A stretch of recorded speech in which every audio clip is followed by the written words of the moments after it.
صحابہ کرام قالو سمعنا و اطعنا، وہ بات سنتے تھے اور مان لیتے تھے۔ یہ اللہ نے قرآن مجید میں صحابہ کی خوبی بیان کی ہے۔ آج ہمارے اندر کمی اس بات کی ہے، ہم بات سنتے ہیں پر مانتے نہیں ہیں، لیکن صحابہ کی اللہ نے جو خوبی بیان کی تھی وہ بات کو سنتے تھے اور مان لیتے تھے۔ جیسے صحیح بخاری میں ہے کہ عبداللہ بن عمر رضی اللہ تعالیٰ عنہ طواف کر رہے تھے، تو کسی نے کوئی مسئلہ پوچھا۔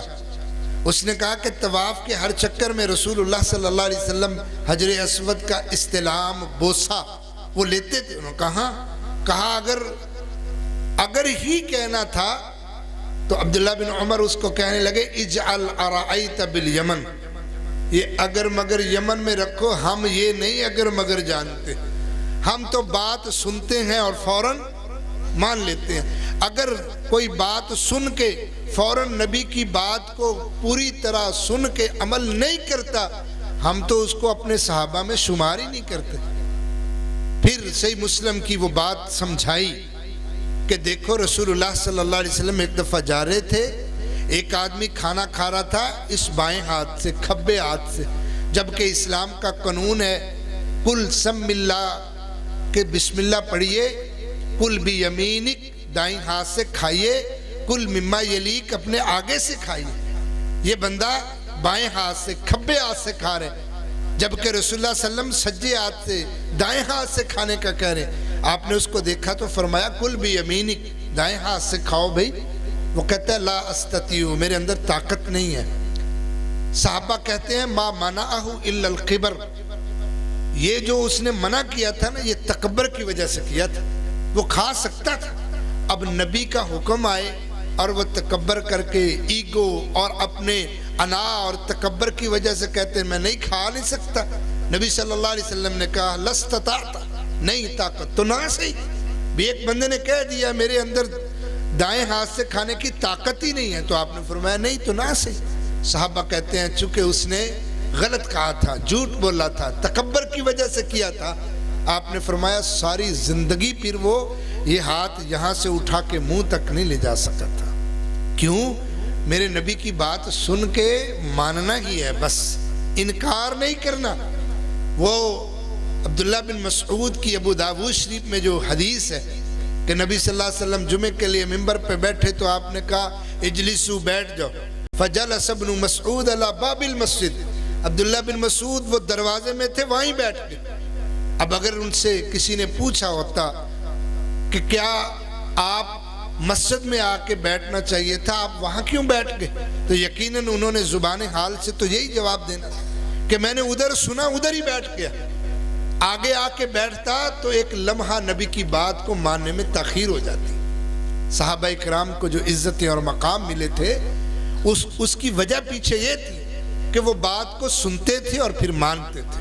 ہماری طرح یہ نہیں کہ علم کے پہاڑ ہیں اور عمل رائی کے دانے کے برابر نہیں ہے۔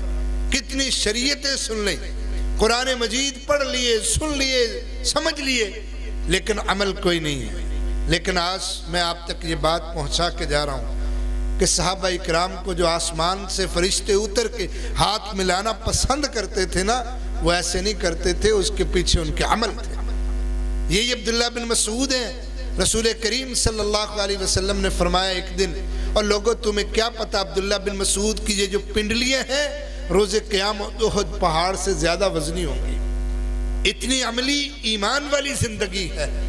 اور عمران بن حسین ہے، ایک صحابی ہیں، بیمار ہو گئے، کہتے ہیں اللہ کے رسول صلی اللہ علیہ وسلم میں بستر پہ ہوتا ہوں، فرشتے میرے ساتھ مصافحہ کرتے ہیں۔ صحابہ پوچھا کرتے تھے بھئی کیا عمل کرتے ہو؟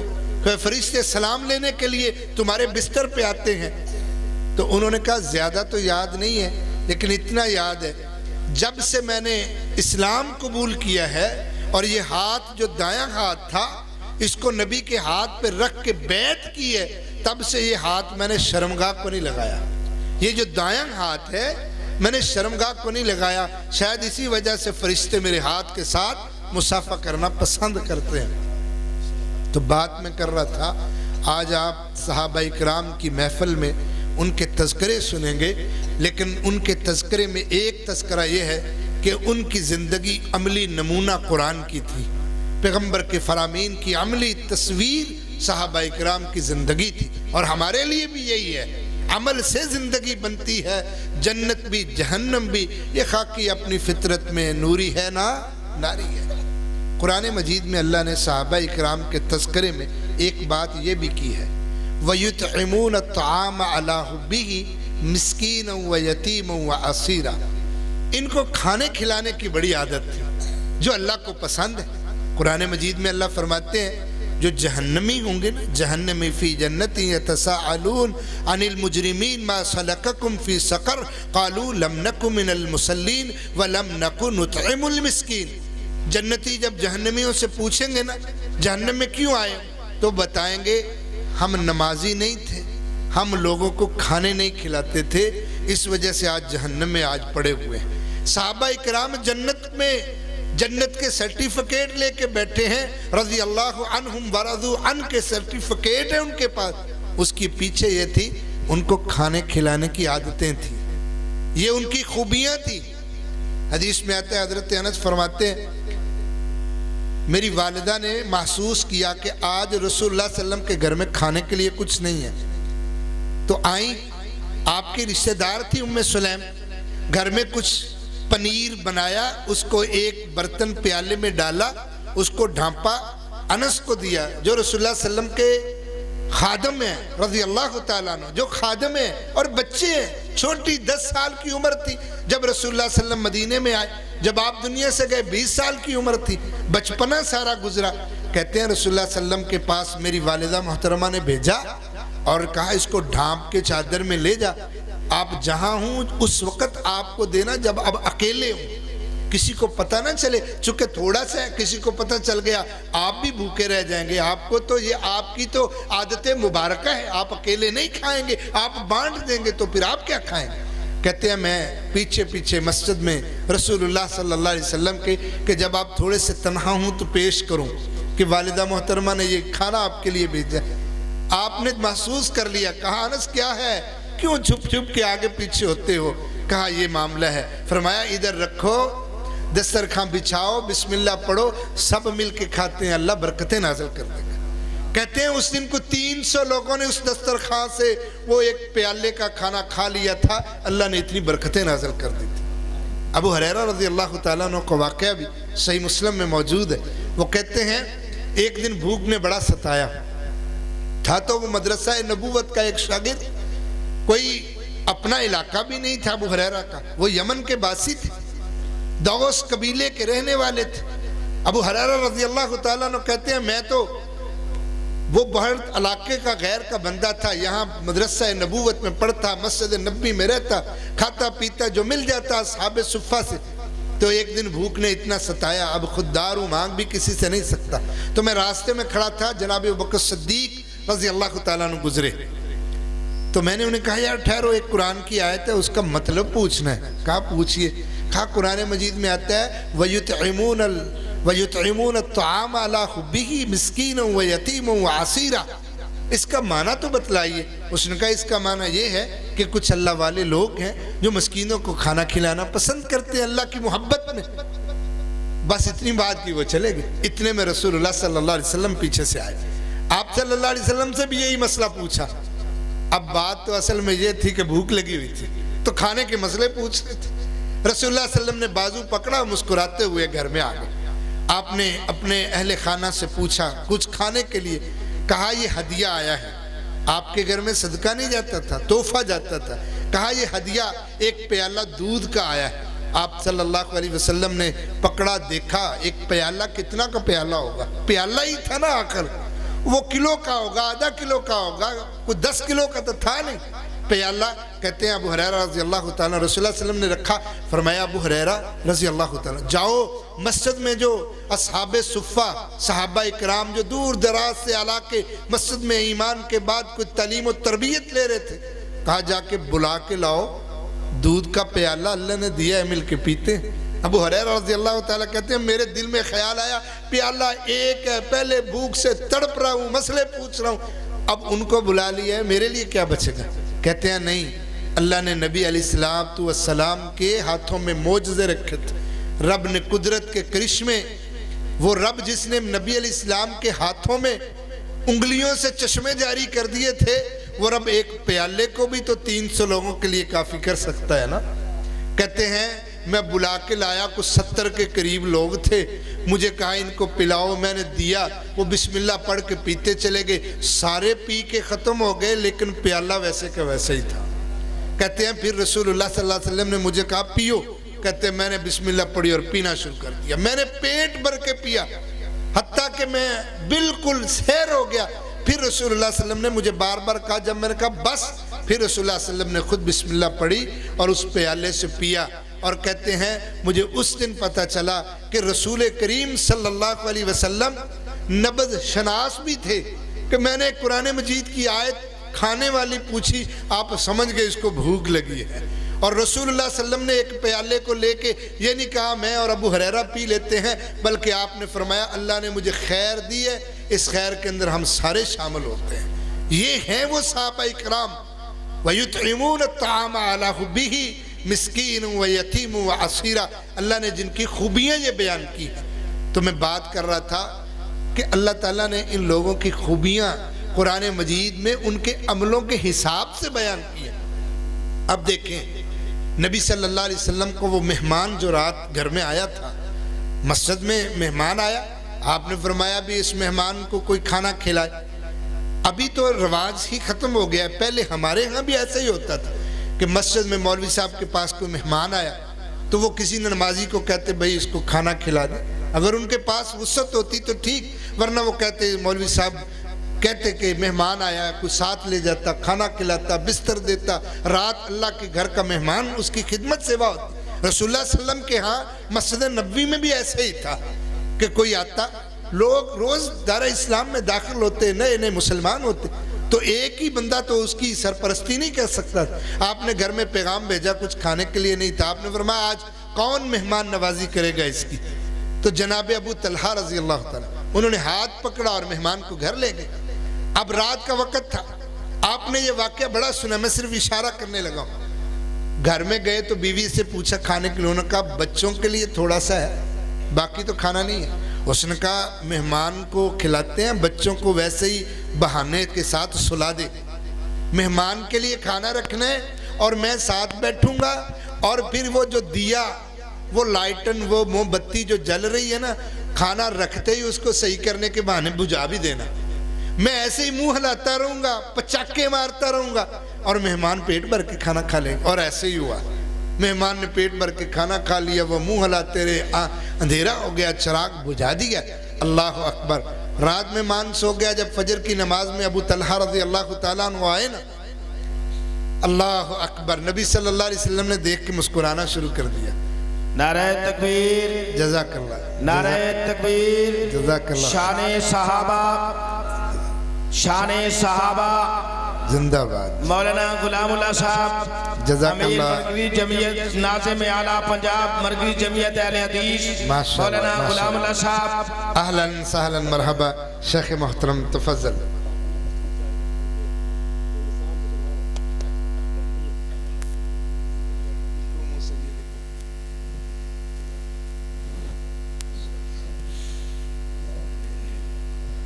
اللہ تعالیٰ شیخ محترم کی زندگی میں برکت نصیب فرمائے۔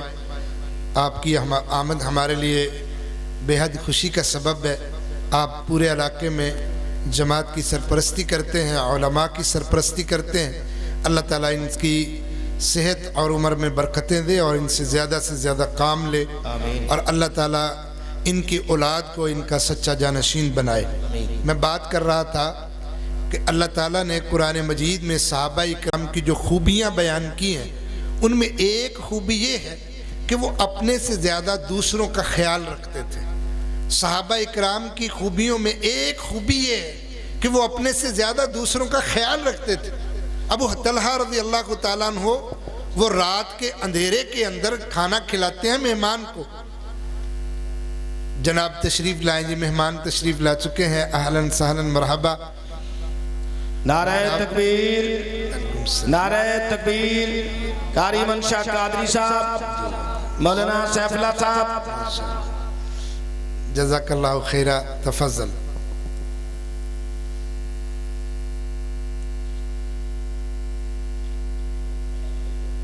تشریف لائیں تشریف لائیں.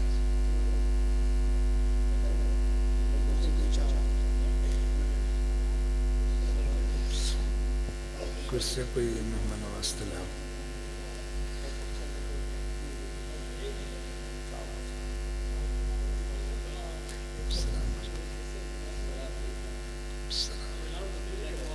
جناب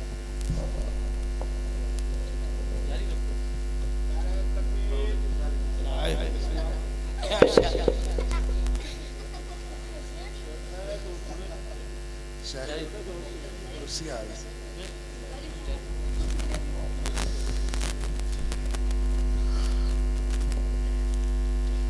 علماء تشریف لائے ہیں. میں زیادہ آپ کے درمیان علماء کے درمیان حائل نہیں ہوں گا. چند منٹ کے بعد میں اجازت چاہوں گا. بات کر رہے تھے آج دفاع صحابہ و اہل بیت کانفرنس میں آپ تشریف لائے ہیں. صحابہ کرام رضوان اللہ عظمت اور شان کے حوالے سے گفتگو اور بات آپ اہل علم سے میرے بعد سماعت فرمائیں گے. میں عرض کر رہا تھا کہ اللہ تعالیٰ نے قرآن مجید میں صحابہ کرام کی بہت سی خوبیوں کو ذکر کیا ہے. ان میں ایک خوبی یہ ذکر کی ہے کہ صحابہ کرام رضوان اللہ اجمعین اپنے سے زیادہ دوسروں کا خیال رکھتے تھے، جس کا تذکرہ اللہ تعالیٰ نے قرآن مجید میں کئی مقامات پر کیا ہے. جیسے کہ ابو طلحہ رضی اللہ تعالیٰ عنہ کی بات میں کر رہا تھا کہ رات کے سناٹے میں رسول اللہ صلی اللہ علیہ وسلم کا مہمان ان کے گھر میں جاتا ہے تو وہ میاں بیوی مل کے مہمان کی ضیافت کر رہے ہیں اور مہمان کھانا کھا رہے ہیں. انہوں نے دیا بجھا دیا ہے اور مہمان اللہ کے رسول صلی اللہ علیہ وسلم کا مسجد نبوی کا وہ پیٹ بھر کے کھانا کھا رہے ہیں اور یہ مناظر رات کے سناٹے میں اندھیرے میں اللہ رب العزت دیکھ رہے ہیں. ابو طلحہ رضی اللہ تعالیٰ عنہ نماز فجر کے اندر جب حاضر ہوئے تو نماز فجر کے وقت رسول اللہ صلی اللہ علیہ وسلم نے ان کو دیکھا تو مسکرانے لگ گئے. اب رسول اللہ صلی اللہ علیہ وسلم مسکرائے تو ابو طلحہ فرمانے لگے اللہ کے رسول صلی اللہ علیہ وسلم کوئی شاید آپ نے رات مہمان میرے ساتھ بھیجا تھا اس کی خدمت تواضع میں کوئی کمی رہ گئی، کوئی گستاخی ہو گئی، آپ کیوں ہنس رہے ہیں؟ رسول اللہ صلی اللہ علیہ وسلم نے ابو طلحہ انصاری رضی اللہ تعالیٰ عنہ کو مخاطب کر کے فرمایا اے ابو طلحہ ضاحک اللہ اللیلہ، رات تیرے ضیافت کے مناظر دیکھ کے آسمان پہ اللہ مسکرا رہا تھا. جیسے تو ضیافتیں کر رہا تھا ایسے اللہ تیرے عمل کو دیکھ کے، تیری بیوی کے عمل کو دیکھ کے وہ اللہ آسمان پہ مسکرا رہا تھا، اس لیے میں مسکرا رہا ہوں. پھر آپ صلی اللہ علیہ وسلم نے فرمایا اذا ضحک اللہ علی عبدی وجبت لہ الجنہ، جب رب کسی بندے سے خوش ہو کے اس کے عمل سے اللہ آسمان پہ بیٹھا مسکرا دے اللہ اس کے لیے جنت کو واجب کر دیتا ہے. اور پھر رسول کریم صلی اللہ علیہ وسلم نے یہ آیات پڑھ کے سنائی وَيُؤْثِرُونَ عَلَىٰ أَنفُسِهِمْ وَلَوْ كَانَ بِهِمْ خَصَاصَةٌ کہ اللہ کے پیغمبر کے صحابہ کی خوبیوں میں سے ایک خوبی یہ تھی کہ وہ اپنے سے زیادہ دوسروں کا احترام کرتے تھے، دوسروں کی ضروریات کو ترجیح دیتے تھے، جس کا تذکرہ اللہ تعالیٰ نے قرآن مجید میں کیا ہے. میں ایک مثال دے کے اپنی بات کو اختتام کی طرف لے کے جاؤں گا، آپ توجہ رکھیے. ایک دن رسول اللہ صلی اللہ علیہ وسلم صحیح بخاری میں آپ صلی اللہ علیہ وسلم تشریف فرماتے، آپ کو ضرورت تھی ایک چادر کی. اتنے میں ایک خاتون آئی، اس نے آ کے آپ کو ایک چادر دی تحفے کے اندر، اور وہ ہاتھ سے بنائی تھی اس عورت نے، اور اس نے لوگوں کو بتایا بھی کہ یہ چادر بڑی اہمیت کی عامل ہے، رسول اللہ صلی اللہ علیہ وسلم کو ضرورت بھی ہے، میں نے اپنے ہاتھ سے اس کو بنا بھی ہے اور میں اس کو لے کے آئی ہوں ہدیتاً رسول کریم صلی اللہ علیہ وسلم کے لیے. اب آپ صلی اللہ علیہ وسلم نے قبول بھی فرما لی. اگلی مجلس میں آپ تشریف لائے، صحابہ کہتے ہیں آپ نے اس کو اپنے اوپر اوڑھ لیا. ایک روایت میں آپ نے اس کو اپنے بطور ازار تیبن چادر کے طور پہ باندھا. اتنے میں صحابہ اکرام نے کہنا شروع کیا ما احسنا، کتنی خوبصورت ہے، اور عورت کو کہا ما احسنتا، کتنا اچھا کام تم نے کیا. رسول اللہ صلی اللہ علیہ وسلم کو کتنی پھبنے لگی، سجنے لگی، آپ کو کتنی پسند آئی، آپ نے پہن لی. مجلس میں بیٹھے ایک بندے نے کہا کیا خوبصورت چادر ہے، اور 2 بار 3 بار تعریف کی تو آپ صلی اللہ علیہ وسلم نے فرمایا تمہیں اچھی لگتی ہے تو تم لے لو.